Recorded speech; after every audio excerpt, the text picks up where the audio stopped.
Sumainyo ang Panginoon. At sumaiyo rin. Ang mabuting balita ng Panginoon ayon kay San Lucas. Papuri sa iyo, Panginoon.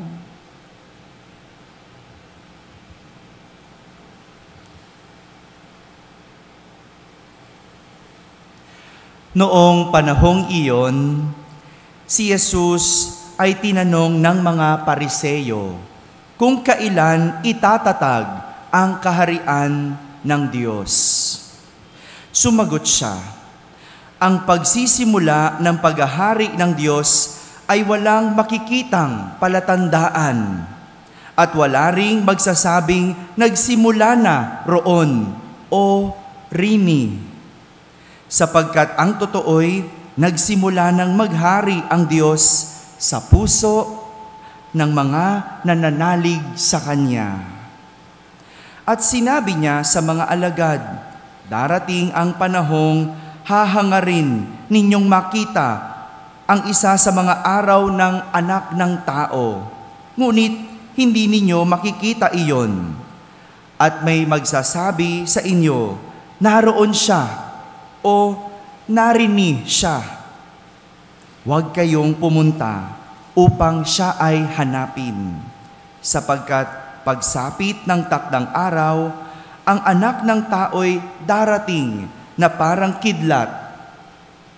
Ngunit kailangan munang magbata siya ng maraming hirap at itakwil ng mga tao sa ngayon. Mga kapatid, ang mabuting balita ng Panginoon. Pinupuri ka namin, Panginoong Jesucristo. Isang magandang umaga po sa inyong lahat. Magandang umaga rin po sa lahat ng mga nandyan sa barangay at nakakapakinig ng ating banal na misa. Ganon din sa mga nagsisimba sa kanilang mga tahanan via online. Magandang umaga po, magandang araw po sa inyong lahat. Kasama po kayo sa aming pagdiriwang ng banal na misa dito sa ating parokya. Isang tanong tungkol sa paghahari ng Diyos ang inilapit ng mga Pariseyo kay Jesus. Ang tanong nila, kailan itatatag ang kaharian ng Diyos? Sabihin nga po ninyo, kaharian ng Diyos. Kung papakinggan po natin ang tanong, tila ang pagkakaunawa ng mga Pariseyo tungkol sa paghahari ng Diyos ay isang literal na kaharian o literal na palasyo. Kaya nga ang tanong, kailan itatatag? Kailan itatatag? Siguro, iniisip nila, ang pagdating ng Diyos ay makikita na parang merong darating o merong nakaupo sa isang kaharian. Siguro ganun yung iniisip nila. Ganun yung imahe nila ng kaharian ng Diyos. Kasi pag sinabi nating kaharian, ano pong nasa isip ninyo? Hari. Ano pa? Pag may hari, merong palasyo. May narinig ako noon. Palasyo, di ba? Kapag may hari, may palasyo. Ganun yung nasa isip ng mga Pariseyo. Pagtatag ng isang lugar, isang palasyo. Pero pakinggan natin. Pakinggan natin ang sagot ni Jesus para maunawaan natin kung ano ba ang kaharian ng Diyos para kay Jesus. Ang tugon ni Jesus sa tanong, ang pagsisimula ng paghahari ng Diyos ay walang makakakitang palatandaan. At wala ring magsasabing nagsimula na roon o rini.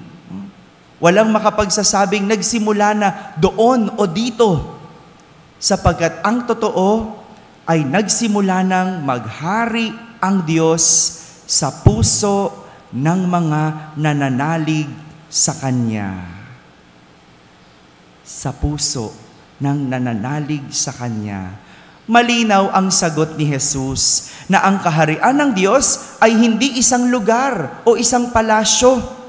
Kaya't sinabi niya, walang makapagsasabi na naroon o rini. Di ba lugar lang naman ang tinutukoy kapag sinabing doon o dito? Di ba? Lugar ang tinutukoy, hindi ganun daw. Ang sabi ni Jesus, ang kaharian ng Diyos ay nagsimula ng maghari sa mga puso ng nananalig sa Kanya. Ito ang kaharian ng Diyos na tinutukoy ni Jesus. Ang paghahari ng Diyos sa puso ng bawat tao. Ang paghahari ng Diyos ay nakikita sa puso ng bawat tao. Nitong mga nakalipas na araw, natatandaan niyo pa po ba yung homily ko simula nung Lunes hanggang kahapon? Hello. Di po ba nitong mga nakalipas na araw, tinuro sa atin ni Jesus ang iba't ibang katangian ng taong simbahan. Yun yung Lunes. Martes, katangian ng lingkod.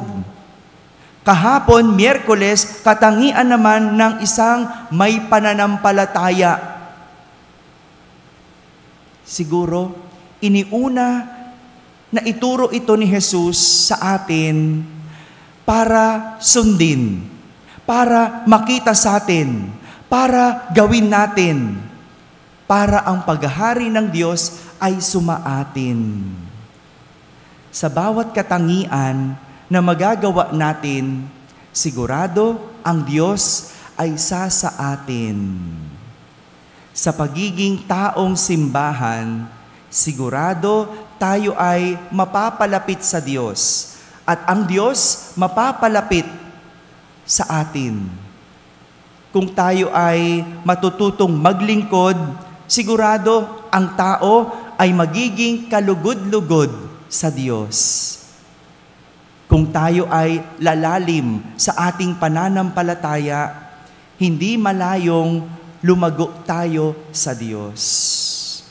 Kaya, imbes na itanong, kailan itatatag ang kaharian ng Diyos, ang dapat itanong, nasa akin ba ang Diyos? Sumasa akin ba ang Diyos? Madalas ang tanong natin, kailan dadating ang Diyos? Kailan maghahari ang Diyos? Huwag yun ang tanungin mo. Dahil hindi natin yun masasagot. Dahil ang sagot nun, nasa Diyos. Ang magandang itanong at may sagot, nasa akin ba ang Diyos? Ikaw ang makakasagot nun. Sumasa akin ba ang Diyos? Nasa iyo ang sagot. Mga kapatid, ang paghahari ng Diyos ay hindi isang lugar na ating pupuntahan o isang Diyos na dadating.